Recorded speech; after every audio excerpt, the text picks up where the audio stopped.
Hello, everybody. Welcome, welcome. It's been a little while since I've done a LinkedIn Live, but I'm really excited to talk to you today about today's topic, which we are calling the Great Disconnect. Now, you've probably seen a lot around the Great Resignation, and I figured it will be a great time to really talk about what are the challenges that are facing employers and candidates during this time. And as you join, as usual, I would love to know where you are joining me from. I know there's often a little bit of a delay, so I'll wait for some of you to join me in the chat and then we will get started.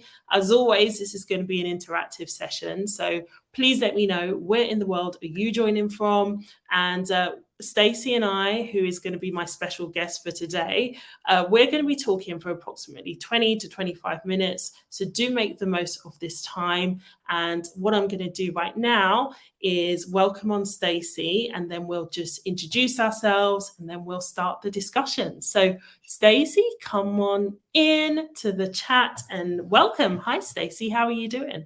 Hello, hello, hello.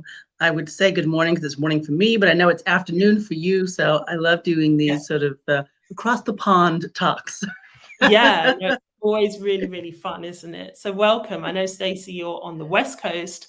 So it's just after 7 there for you? 7 a.m., yes. Yeah. Oh, wow. Thank you so much for being here. And it's just after 3 p.m. in London right now. So a huge time difference, but we're excited to talk. So Stacey, I'll let you introduce yourself and then I'll introduce myself and then we could, I guess, go from there because I know that a lot of my audience aren't yet familiar with you. So do go ahead and introduce yourself and then I'll share a little bit about me. Thank you, thank you. So I am Stacey Gordon, and Marielle, and I are both LinkedIn instructors.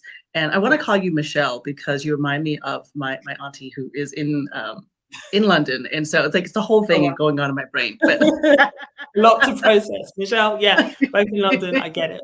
But we're both LinkedIn instructors, and so we are. Well, before I even get into that, I'll just say I'm a diversity, equity, and inclusion consultant. I have been working with leaders around the globe on diversity strategies and on how to embed that into the work that they're already doing rather than having it as a separate initiative. And so that really is our goal. Enjoy being able to connect with folks around the globe, do a lot of keynote speaking. I have a book out on diversity, equity, and inclusion called Unbiased, Addressing Unconscious Bias at Work. And my course on LinkedIn was actually the #1 most watched course across the entire LinkedIn learning platform for 2021. Wow. So if you haven't watched it yet, check out Unconscious Bias. Love it. Oh, I love that. Yes. Congratulations on that. That's phenomenal. And even before you and I actually got together and met, I remember always seeing your course. So it's such an important topic. So I'm glad that it's still so relevant and doing so well. So well done. And for those of you that are meeting me for the first time, my name is Marielle Legair, and I wear a few hats, but my work is essentially focused on visibility. So I work with corporates. Similar to Stacey, I deliver keynotes. My topic is all about helping you become known for your expertise. And I often say that we're only ever rewarded for visible work. So that's work that people can see and work that people can acknowledge and pay you for. And my LinkedIn learning course, I've actually got 2 on there. My first one is called Use Your Strengths for Impact and Influence. And that's all about personal branding, essentially. And the more recent one is all about refreshing your workplace social skills. And there's been so much change in the last 2.5 years. And I think everybody across the globe has been impacted in some kind of way. So Stacey and I thought it would be a good time to really just look at what's going on and really just talk about what we feel is somewhat of a disconnect between employers and candidates that are actually applying for roles. And I think, Tracy, given the work that you do, I know that one of your courses is all about virtual recruiting. What would you say on the ground? Because I feel like you're a lot closer, especially from a recruiting side, than I am. What are the main challenges that you're seeing right now? Oh my goodness. I mean, there are so many challenges, right? We are seeing, and so we have, courses that are part of the LinkedIn Learning platform, and they're part of this whole sort of LinkedIn loves to do different promotions, and our courses ended up being part of this superhero, like recruiting superhero pathway, right? So if you haven't taken the quiz, that's a fun little quiz to take. Yeah. Um, but I think what we're seeing is that the reason they've put these courses together for recruiters is when you think about what's in that pathway, right? There's my course, which is on virtual recruiting. There's Yeah. Marielle's course, which is on using your strengths for impact and influence. But Yeah. then there's also storytelling and professional networking. And so it's like there's all these things that are really needed right now. There's all these Yes. different strengths because working as a recruiter, like your job right now is tough. it has it has changed, and it's not just recruiters, but also everyone that's impacted as part of the hiring process, right? Yeah. So the recruiters, the hiring managers, the candidates, everyone in that process, even like marketing, right? For how do we brand our company and attract Yes. people? That has all changed. So Yeah. what we are seeing, though, is that people's values have really changed, right, Mm. over this time. And so we talk about this great resignation. I've been calling it the great reevaluation Yes. because people are really reevaluating their choices. They're like, wait a minute, right? And they're reevaluating not only their choices, but they're reevaluating how they've been treated by their Mm. employers. So this is how we got to the great disconnect because Yeah. we are realizing that employers are valuing one thing, employees are valuing something completely different. And if they don't Yeah. get on the same page, the gap is going to continue to Yeah. widen. To widen. Yeah. Oh, absolutely. And I love what you said, especially about the values piece, because I think, especially like during this, the lockdown period and things like that, people have really began to recognize what's important to me. What is important to me as a person? And I think when you're in a 9 to 5, it's very easy to, just put your head down and just focus on the work that you need to do. But during this time, I think people have had a lot more time to self reflect and recognize what's important to them.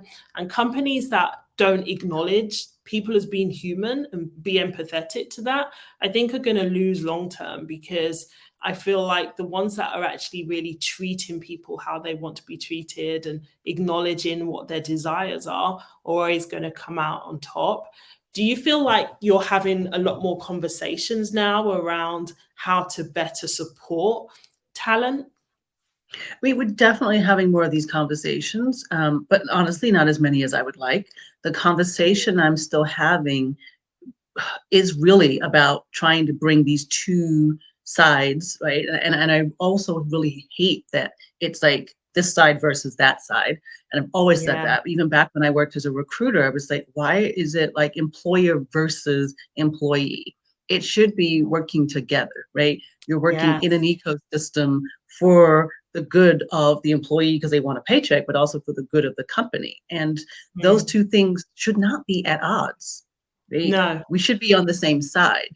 But yet, I think employers are at fault for this one. I want to put the blame squarely there because they are the ones that have the ability. Like right now, people are saying, I don't necessarily need to be in the office every single day. And the fact that you won't recognize, as you said, my humanity in the fact that I can listen to your long winded Zoom call, right? Yeah. And I can fold laundry at the same time. Or Yeah. I could have my child in my room and not have to pay for childcare, right? I could save Yeah. myself $14,000 a year. And it's probably more than that now. That's what I paid when my kids were younger. $14,000 a year per child, Yeah. right? So It's the fact expensive. that you won't recognize that Yeah. and come to terms with, because again, we're not trying to, and I say we because I'm speaking from the candidate side in this moment, not trying to shortchange employers. For some reason, Yeah. there is this again, this disconnect, this thought process that candidates are trying to get over. No, they're not. They were Yeah. working their butts off. They were doing really good work during the pandemic. They were productive Exactly. and Yeah. effective and efficient. And Yeah. now you're basically saying, oh yeah, that was good and all. That was a special circumstance, but Yeah. forget that. Now you're And back. right, right. You just want to Yeah. completely ignore everything that happened. And so one of the tools we talked about, like tools that we need to have, one of them is self-awareness. Leaders Yes. need to have some self-awareness and Yeah. understand what they're saying right now makes absolutely no sense. And we see Yeah. that because we're not stupid people. And there needs to be uh, a better conversation around how do you address this versus how do you, enforce your will over the people and make them Yeah. do something that everyone has already said is kind of not necessary. Yeah, yeah, I feel like it's kind of outdated as well, especially because technology, everything has evolved to be in a hybrid environment. So those of companies that are just demanding you need to have a physical presence, and let's not forget even just the commute alone. Some people are having to commute really, really far just to do essentially the same job that they would have been able to do at home. I'm curious for those that are actually watching this live, and I would love to know, what are you all in favor of, like home or hybrid or office? Let us know in the chat, because I'm always really curious for those that are actually watching. Do you want to be at home, a hybrid, or office? And for me personally, I think a hybrid would be the ideal. But I'm always curious to know kind of what people are saying in the chat and kind of what everyone else's take on things is. So okay, so I'm seeing hybrid, home.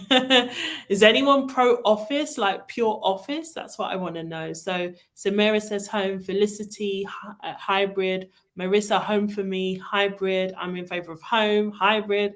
Is anyone pro just office? And it's totally fine if you are, but I'm just curious to know. Hybrid, much better, like work-life balance. Oh, Right. absolutely. Yeah. And you just I feel mean, happier knowing that you're able to juggle and do the things that you love, take care of your family as well as do work. Like, right. and just having that trust. I think that trust piece is often I was going to say lacking. the trust is the big piece, right? And I think it's, as you can see just from here, a lot of people want hybrid, but I Yeah. think also it's the flexibility is what is wanted. It's not one Yes. or the other, right? So it's not we want 100% work from home, or even with hybrid. People will say, well, then you must come in on these 2 days. Maybe I don't need to come in on those 2 days. Maybe you Yeah. give our team, like you said, trust and flexibility to figure it out for us, because maybe we need to come in on 2 days this week. Maybe next week we've got a really big project. We need to come in 4 days. And then maybe the week after that, we don't got to come in at all. Right. Yeah. But for our team, we can work that out because guess what? We're adults. Yeah. Well, yeah. Last time I checked, you hired us and gave us a paycheck to do a job. So let me do the job, right? Don't Yeah. dictate to me how to do the job. And I think Yeah. that is the piece that is missing is, Mm. again, this understanding and this trust that needs to be there to let people do the job that needs to be done, right? Yeah, absolutely.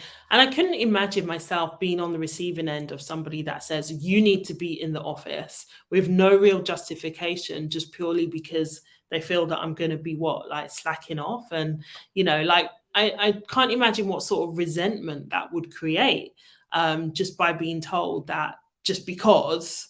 No real Right. justification, but you just have to be in the office. So I Well, see and Emil saying, I have not been in the office in 2.5 years. I can accept 3 days office, 2 days home, hybrid, or the other way. Yeah, Well, and I think this is so being in the United States, you probably have all seen all of the Supreme Court rulings that have come out in the last couple of days that have just been like, yeah, oh, mind blowing. yeah, Um, but the interesting thing about that is it's very similar to what's happening in the workplace. You have an entire workplace that is being held hostage and being forced to do something by five top leaders, maybe, who've all got together and said, you need to do this. And that's really what's happening, right? There is this power imbalance yes, in the workplace, in society, in our politics. And so that's actually the really big problem is this power imbalance and this idea that a handful of people get to set the direction for everyone else. And I think yeah, for most times we haven't cared because there has been a connection, right? It has made sense. It's like, okay, we're going to do this thing, and there has been democracy, right? There's been a Yeah. conversation about it. But it's the same in the workplace. When I say democracy, I'm not just saying politics. I'm saying everyone like having a say, right? Yes. Now we're seeing a lot of CEOs just like, oh, you need to do this. Did you ask the people what they want? Oh, you did Yeah. ask the people what they want, and you've ignored them and said we're going Yeah. to do this anyway. Yeah. It's insane. And it's women and people of color that are impacted the most, and that's really frustrating. It just feels like there's constantly something that, unless you're from a privileged environment, you're very, very wealthy, you may not necessarily be able to afford to always be in the office either. So it is really yeah, disproportionate. Yeah. Well, I seen a note from Felicity. She says, I love the idea of truly flexible hybrid working. It's hard for businesses to prepare for a fully flexible hybrid option. What are your recommendations for businesses navigating this? I think it goes back to what I said previously. We like to look at businesses as this monolith, this one big thing. And so it's like Yeah. either we're doing this or we're doing that. Businesses really need to understand that what they actually are is a collection of teams. And you might be a Yes. team of 2 or a team of 200. And so you have got to give the autonomy back to those teams because, and I'll use the example, I've worked in the legal department for many years in large corporations, right? What we Hmm. did in our legal department was completely different than what happened in the marketing department, right? The Yeah. way that we worked, what software we needed, the hours that we would come into the office, all of that was completely different. Even the lighting was different, like literally, right? So understanding that what we need in the legal department might be very different than Yeah. what you need in the marketing department. And even Yeah. within those departments, it's going to be different because if I'm in the legal department and I'm doing contracts, I can do that from home. But if I'm in the Yeah. legal department and I need to work with other teams because we have to go into court, that's a different thing, right? So Yeah. I think, again, we really have to get out of this binary of this or that Yeah. and It's so true. understand that, again, people can figure it out for their organization. You can provide guidelines, right? Yes. And parameters, but you don't have to provide specific rules and direction for how they must do every little piece of their job because that's not Yeah. necessary. Yeah, yeah, and it should never be a one size fits all either. Like you said, uh, wow, corporate America is lucky we cannot unionize. Yeah, I mean, it's a very different kettle of fish. I must say, when I lived in New York, I was in New York. That's how I know Emil actually, and I was there for like 7 years, and I got such a culture shock at how draconian uh the way of doing business was. Like, yeah, but anyway, that's a whole nother story. So in terms of the tools then that we would suggest as we navigate this kind of weird time, what would you say your tools were that you would want Well, to equip people with? I definitely would want to equip people with self-awareness, right? Like that's number one. Where I think being able to really start to be self-aware, and there's a number of tools out there that Yeah. are going to help on that journey. Even at my website, learn.reworkwork.com, we have Hmm. started putting in learning pathways, and some new ones I'm going to be adding are some self-awareness journeys because Yeah. it is huge. Like without self-awareness, we're going to continue to have this issue. I think the second thing is this idea, and then this wasn't what I was even thinking of. This just came as we're talking, but I'm like, this just Yeah. concept of um, being able to be flexible and being able to be open. And I Yeah. think, again, there is this idea that, my way or the highway, and we have to Yeah. get out of that. So there is, it might not necessarily be a tool, but it's more of a development opportunity, right? Yeah. For leaders to really start to be thinking about what their leadership style is and acknowledging what it is now and acknowledging where it falls short and Yeah. working on making it better. And then the Mm, third thing I would say is just because I'm DEI, I'm always talking about, diversity, equity, and inclusion. And yeah. that is just being more inclusive as individuals. And that's not just about the race conversation or the gender conversation, but it is about different people's perspectives and Yes. outlooks and thought processes and the experiences that they bring to the table and being more open to different ways of doing things. And so I Mm. think that is also a really important tool that people need to have in their tool belt and in their arsenal. They've got to know how to do this. Yeah, oh, absolutely. And I love those tips. And to add to that, I would definitely say, I talk a lot about the importance of having an entrepreneurial mindset in the workplace. And I think now more than ever, we all need to take responsibility for how we show up. Are we willing and open to learn and reflect, like you said, right? Because I think it's so easy to just get caught up in the day to day of doing and not actually take a step back and reflect on, is this environment even right for me? Is it aligned with my values? What does my ideal day look like? Can this company provide what I envision for myself? And I think just having that level of self-reflection and that level of self-awareness, because it all, like you said, comes down to that, I think is really important. Because I think back to the times when I felt really unhappy in my career, it's because I was so misaligned with trying to work in these highly bureaucratic, strict organizations when I'm a creative at heart. I don't necessarily want to be at my desk at 9 o'clock. Right. So I think it all starts with us really taking the time to, and it takes courage as well to think and say, actually, that's not for me. When everybody else seems to be going in one direction, you actually, tapping into who you are and what you really want. I think we really have to all do that.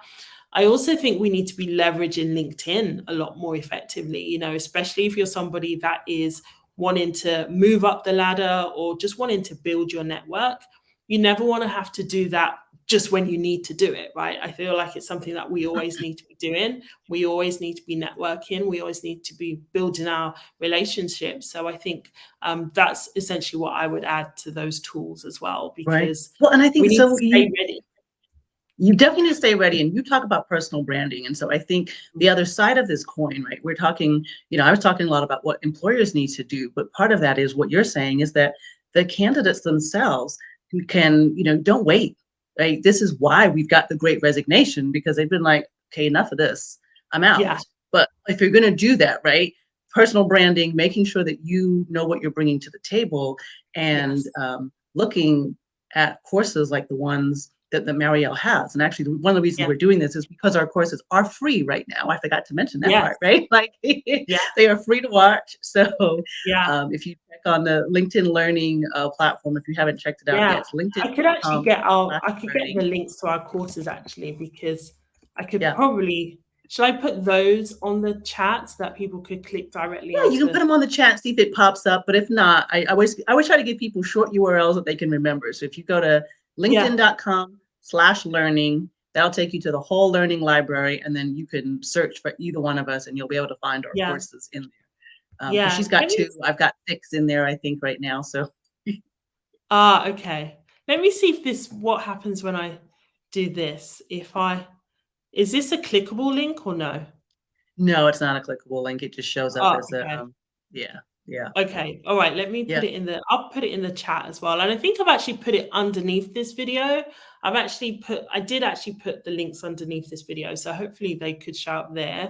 And yeah. what I could also do is Well, we'll just, post them too. So if you're not following us on LinkedIn, I'm yeah, pretty sure you're following Marielle. So she can post them again on her page as yes, well and make sure that you see them. yeah, And then somebody asked about, somebody posted, thank you, unbiasedbook.com. Yes, that's how you can find my book, but it is available, globally, Amazon, Barnes and Nobles, all the different yeah, places that books are sold. So if you want to pick up a copy in the UK, you can.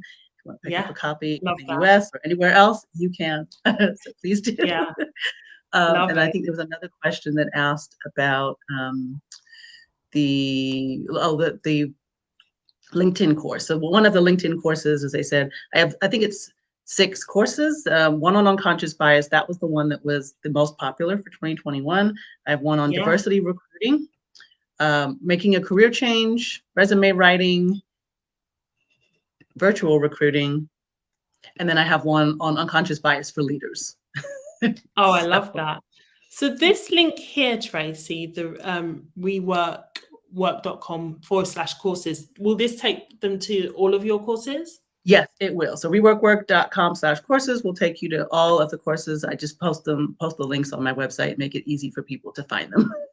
Oh, perfect. Okay. Yeah, so you guys definitely check out that link for Stacey's courses. And what I could do for any of you that are interested in any personal branding resources, I will share my link tree. But hopefully you all should be able to see the unlocked link to both of our courses that are available right now until the end of June, so just 2 days under this video, because I did post it when I first started promoting this session.